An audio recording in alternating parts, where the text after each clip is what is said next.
crisis of global governance, very fundamentally, that we have been in and continue to be in, is a crisis of power, a crisis of norms, and a crisis of institutions.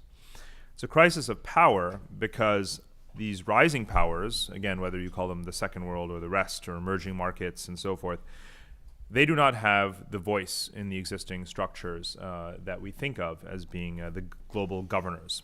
Take the UN Security Council, for example, and the debate over the need to expand it, but the lack of expansion of that body. To this day, on the 38th floor of the United Nations, there is no good proposal that has substantial buy-in as to how and when to expand the UN Security Council. Take the International Monetary Fund, the voting shares and rights on the board of the IMF. Also, very slow progress on that. And I'll come back to the IMF in a minute as well.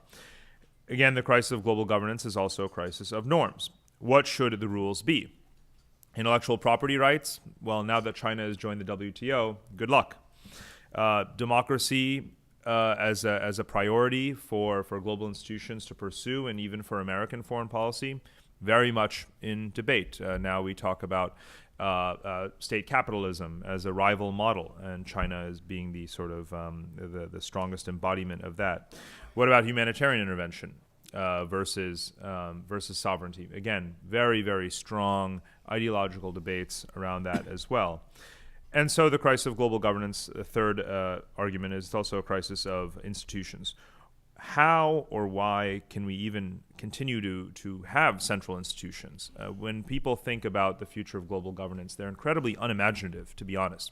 If all we're talking about is reforming the post-World War II architecture, how does that capture the diffusion of diplomacy that I was talking about? It doesn't, and it can't. And that is the point that I think really needs to be addressed. That's what I would call meta global governance, thinking about how we think about global governance rather than assuming the existing architecture just needs to be tinkered with a little bit.